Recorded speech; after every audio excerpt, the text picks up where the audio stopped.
All right.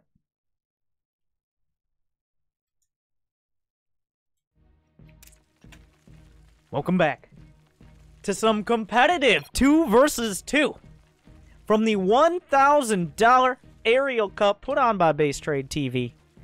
There is as much money on the line as we've seen for 2v2 in a while. It brings out the best players. You might not know them, but the players in this game, for the most part, are in the top 10, maybe 20 teams in all of 2v2 on America or even the world.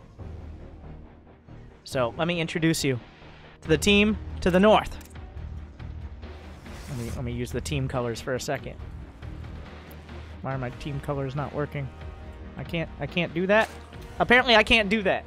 So we're just gonna have to memorize the colors. At least they're pretty easy. That needs to be fixed, Blizzard. Anyways, it is Starkiller, a Grandmaster Zerg player from Team Dust, and his teammate is Goblin, a Protoss.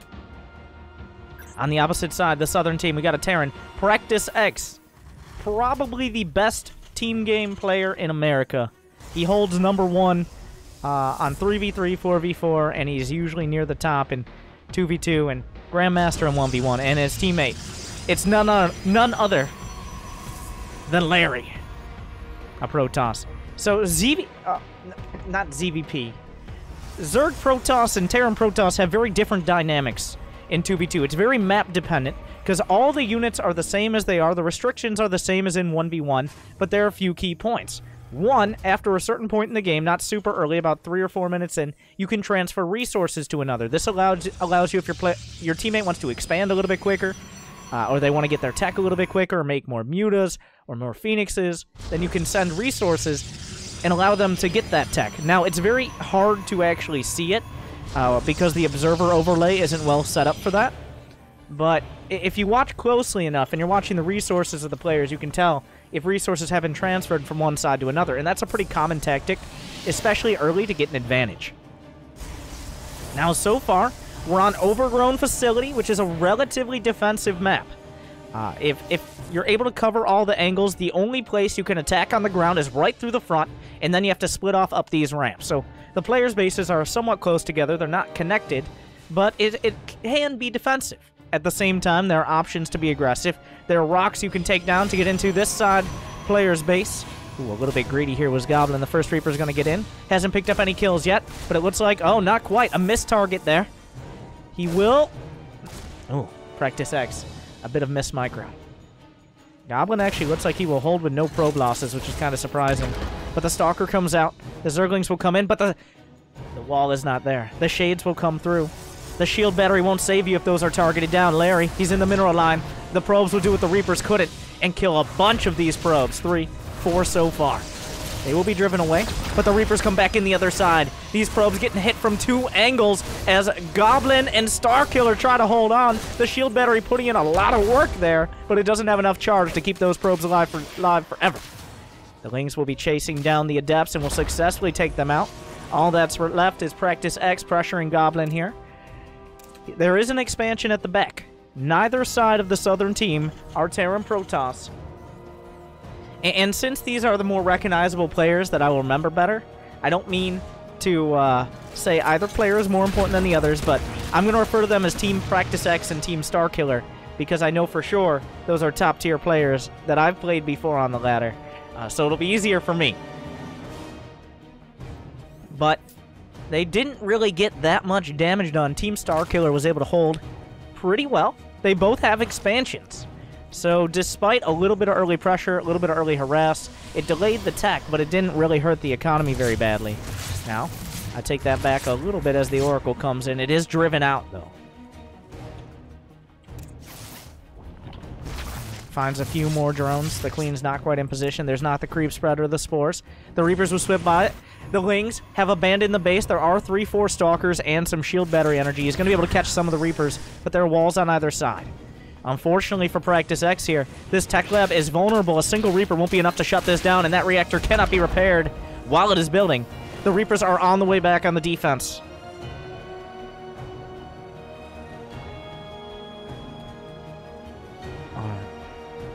There he's sneaking around with the Oracles, looking for Goblin's base here. He didn't find anything.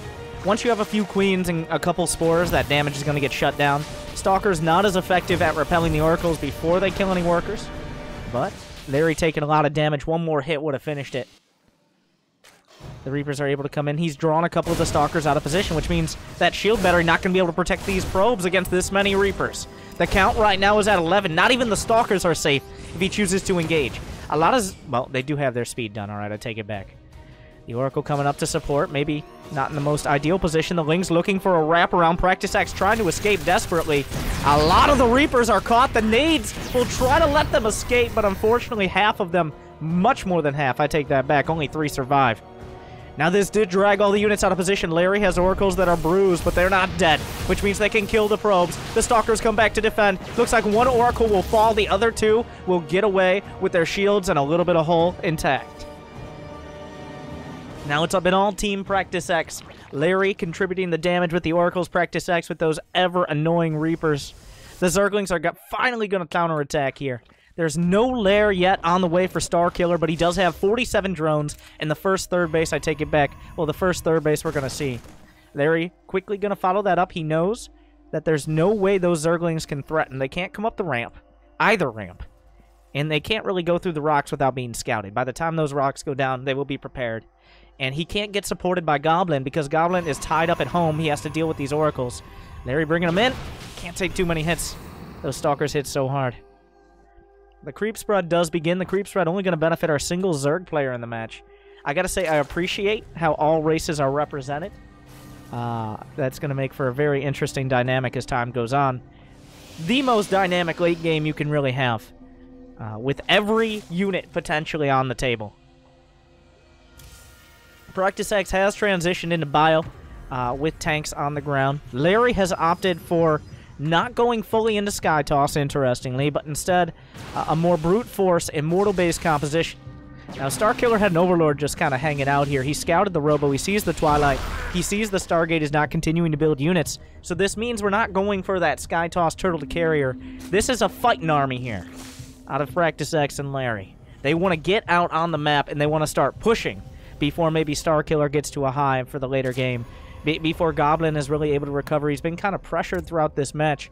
He's struggled to really get anything going, but he's finally stabilized. He's got Blink. He's got his own Robo, and he's going for Robo Bay. So right now, all signs point out to Goblin and Starkiller wanting to play defensive, wanting to go for economy, the mid-game. Now, we see more upgrades, more workers. The third base for Goblin is later, but he is going for the Robo Bay tech, and that's going to pay off later on, not right now. Whereas PracticeX and Larry. PracticeX does have a third, but Goblin is moving out on the map with Immortals, and this is a lot of Marines and Marauders. It's a combined 180 versus 180 supply. But that heavy Zerg supply, a lot of it is in drones. And those drones haven't really come to fruition yet. There is Bane speed on the way with +2. More Zerglings as well. Are there enough Banelings? He's still about 20 seconds off Bane speed. PracticeX about to finish 1-1. The upgrades here for Larry, none at all with none on the way. We do have the Banelings and Lings moving through. They don't have Bane speed done yet. The tanks on the left side going to do a good job. The Immortals pushing through on the right. The Zerg army cannot engage, and the Protoss army doesn't have the shield in front to be able to do the damage. Team PracticeX will take the first engage. The Southern team will push forward. The Oracles came back in. And how many kills? 14 kills, 8 kills, perfect timing. Goblin is down to 34 probes during that engagement, utilizing both sides of the fight, all his tools so well. And now this Terran Protoss army is looking very scary moving towards the front. The first Colossus finishes. It doesn't have extended thermal lance, but it is still incredibly effective against those Marines. A scan shows a lot of Lings and Banes. Not the scariest Protoss army. There's still enough to move through here. We've got 130 versus 200 combined supply. But Blink Stalkers just can't stand up to that many tanks and Marines. The Banelings need to connect, and the Stalkers need to be alive to finish off everything else at the end. A single Widow Mine could change everything for both sides, depending on where it lands. Oracles come back in. This time they were shut down. It looks like they will die. Larry not quite paying attention. He won't get any more probe kills here. But the army has moved up the ramp. The Archon's in front, the tank's behind.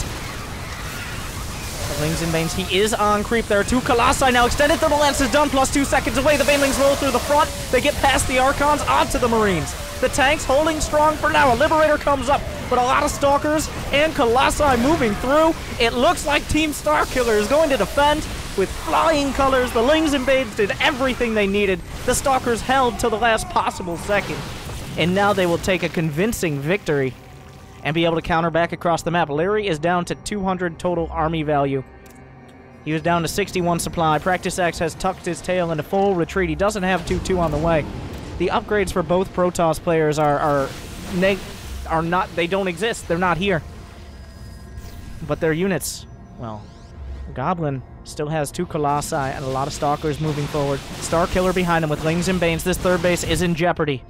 PracticeX decides saving this third base is not a viable option. He'll drop across the map. Goblin has almost nothing at home to defend.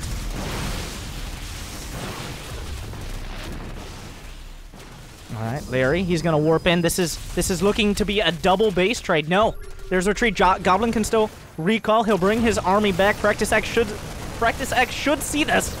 With the Liberator in the main, he will get the base, but will he pull out in time? The War Prism has driven Starkiller back as well. They've held on, they cut the bleeding, and they've dealt some blows back in return.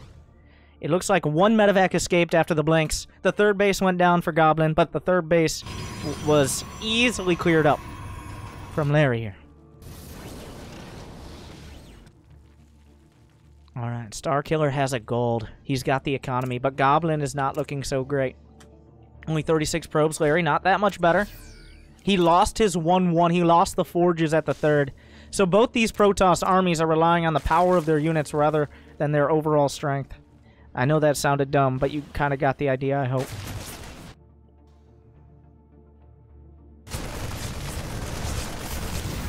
That's just pure Archon.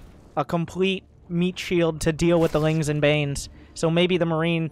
Oh, that's a lot of tanks. He just started +1 mech weapons. A lot of tanks with a lot of Archons in front. On paper, this army's looking amazing. But it all comes down to the fight. A lot more Lings and Banes. Maybe not the place they want to be. Immediately going to be canceled. Thank you.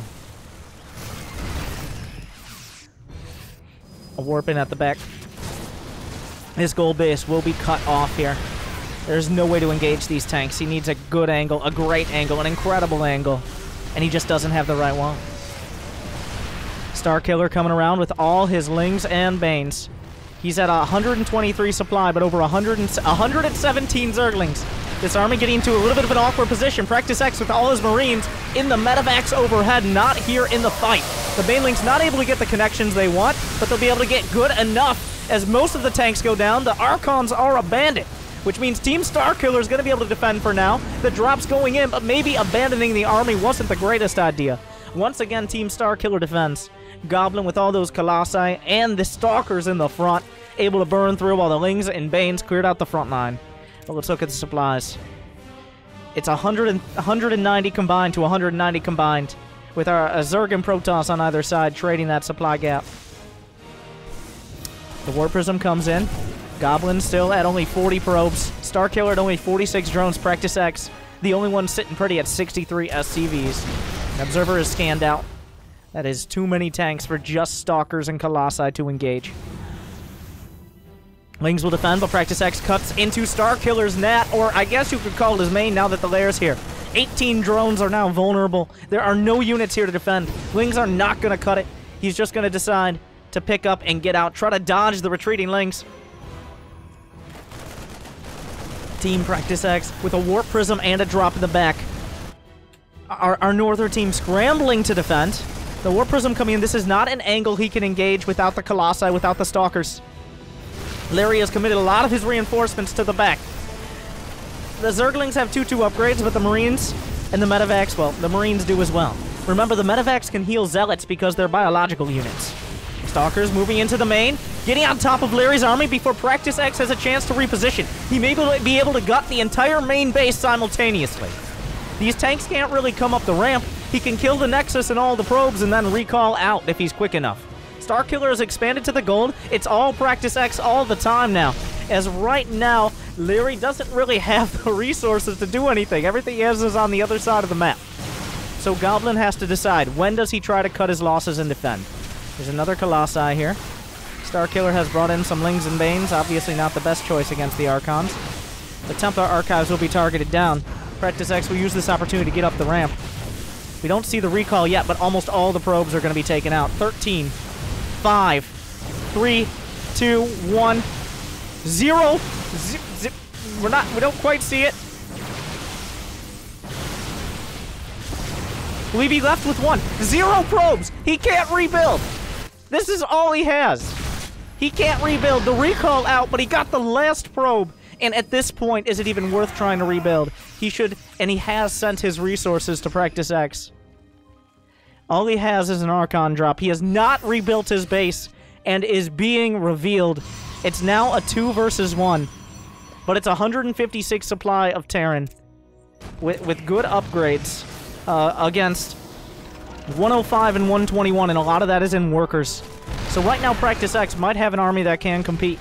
That's a lot of tanks, and there's nothing that directly deals with them right now. The Blink Stalkers do get in position. The tank's stuck shooting the rocks. He's trying to find an angle. The Archon drop in the back. Larry's still doing his best. He has literally nothing else to do in this game. Starkiller with only 54 drones. It's not a huge economy, but every second that passes... Now, PracticeX has a gold as well. His income is still good. He actually has the highest income in the game. And he's not maxed out. Nobody's maxed out, so we're not getting to the point where these armies are completely overwhelming. The Archon drop does force some links to be pulled back. Goblin completely out of position to defend this third. All these probes are going to die. The Protoss cannot catch a break in this match.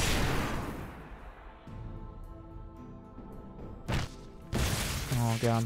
These Archons. 21 kills, 25 kills. Got to be very careful with them, but PracticeX moves in. Goblin once again struggling for workers. But they're playing for time. It's still 2 versus 1. The Infestors. And that's Goblin's Observer. The Infestors can turn everything. Fungals and infested Terrans in the right spot to draw the tank fire and lock the Marines in. The Archon drop. It looks like this is the end of Larry. Oh, he's doing so much work. But is it enough? He comes in. Here come the infested Terrans. No Fungals, though. Are the tanks still going to be able to stand? He draws a lot of the hits, but is it enough? He can target down the Colossi with the tanks and the Vikings, but it looks like PracticeX is going to be driven back. He's down to 113 supply, but there's only 130 combined to the opposing team. 1 Colossi will be taken out. The Medevacs will be forced into retreat. They're a little bit out of position here. Will PracticeX, on his incredible economy, be able to rebuild? The Warp Prism. Wait, there's a second Warp Prism. Does Larry even notice? No, he's still got an Archon. Still going in the back of the base. Goblin is essentially not mining now because of a single Archon drop from a player who doesn't have a base or any probes. PracticeX sees Starkiller's actually mining out too. He's mining out too. He only has 43 drones, but he doesn't even have enough patches to build from. This planetary will hold. He doesn't have building armor, but he can't get close enough to really do the damage to the SCVs. PracticeX is still in this game. Our Terran hero against a Zerg and a Protoss, and Larry, even without any base, these turn this into a MOBA. The charge lots come in. They'll be able to hit the drones, maybe assassinate the queen. He accidentally control clicks and he brings his workers away. How many zealots will be saved? 3 out of 4. PracticeX, he's lifting, or he's going to build here. I'm not sure what the choice is. I'm not sure where we're going. Oh, he's lifting a command center over. This observer's still in a key position. Another Archon drop comes in. So many kills. I think that was 31, 32, and counting. He just keeps going. And this forces Starkiller's units back. PracticeX back up at 143 supply. These armies cannot fight on their own. Is Storm done? He just started Storm. What are these? These Templar without Storm are not... Yeah, he recalls back. Goblin is in the base of a player who doesn't have one. Which means he's far out of position to be able to engage PracticeX before he gets to Starkiller's potentially last base. The Archon drop, the hero. Larry, the real MVP. But Starkiller's gold. He does have another gold in the middle. I forgot about this one. Everything will come in. He loses a zealot, but keeps both Warp Prisms alive. Dedication will be rewarded. Will they take this fight, or will he just go fully for the counterattack? 415 APM from Goblin here. Nearly 300 for other players. And Larry is chiming in as well. But this Archon, 40 kills. The zealots, not so many on theirs. But Larry is still fighting a huge counterattack here. The Zergling's going to clear out the rest of Larry. He might not realize he is being revealed. They probably do, actually. This could go to a full base trade. But Starkiller only has 1 mining base. Goblin only has 1 mining base. PracticeX only has 1 mining base, essentially, with the mineral patches he has left. We're getting down to an incredibly low economy situation. The storms are good. They're killing the Colossi, but at what cost? Now those Templar, those could be the deciding factor. There are no ghosts. There's no easy way to deal with those. He has to target fire so well with the tanks. Bane Mines also could be an option, but Starkiller is running out of resources. PracticeX still has the strongest army in the game, and Larry is still in the game as well, doing his best, and doing a great job with that drop in the back. More than any other of his armies might have done this entire game, with the amount of impact he's having. Just insane. 46 kill Archon.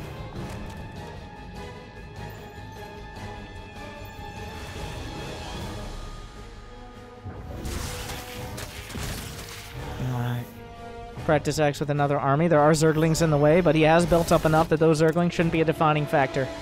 3-2 has finished. They're trying to move those armies around. PracticeX is caught. He doesn't have a recall. He doesn't have Burrow. There's no easy escape. Which army will the Zerg and Protoss choose to engage? They choose to bite off the north. There's not that much standing here, just the tanks in the back. The Marines in the front will be evaporated. The tanks do a lot of damage, but aren't able to get any of the Templar.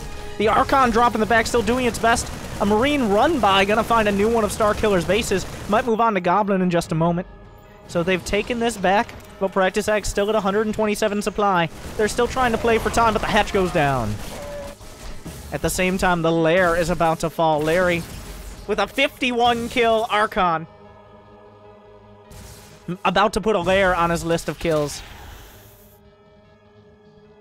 They just can't get an economy. Goblin is mining from this base. This is the only base with a base next to it. Starkiller is long distance mining. PracticeX has 2 golds. A Marine drop comes in. The Archon drop can combine with it. This gold base under heavy fire. A storm will be used. He tries to target down some of the Templar. Actually, I don't think so in that case. But the Marine drop in the back means Goblin is back down to 23 probes. But the Lynx, they catch all the tanks on siege! It's a disaster! As so many tanks go down, about as close as you can get to free. The SCVs hit as well. This could break his back and his soul. No, those tanks needed to be sieged up. He was trying to move into position. The Blink Stalkers will get in here. They'll be able to take down the Liberators. PracticeX just lost all of his mining in one big knockout blow. Larry comes into the back. There are only a handful of tanks to defend. It looks like it's not going to be enough. They finally found the moment.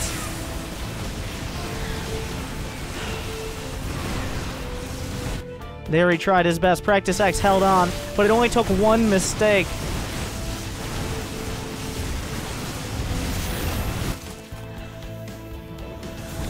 It seemed like he might have enough to bring it back, but a double kill on the gold bases. He's desperately trying to hold the main. There are still tanks. Larry's doing it. There's a Liberator. There's no anti-air. He can try to kill the probes, but Starkiller has enough mining now. PracticeX is down to 35 supply. Larry's been at 10 for a while. No, and down goes the Prism. The tanks were unsieged. The Lings and Banes found the perfect moment, and PracticeX couldn't hold on.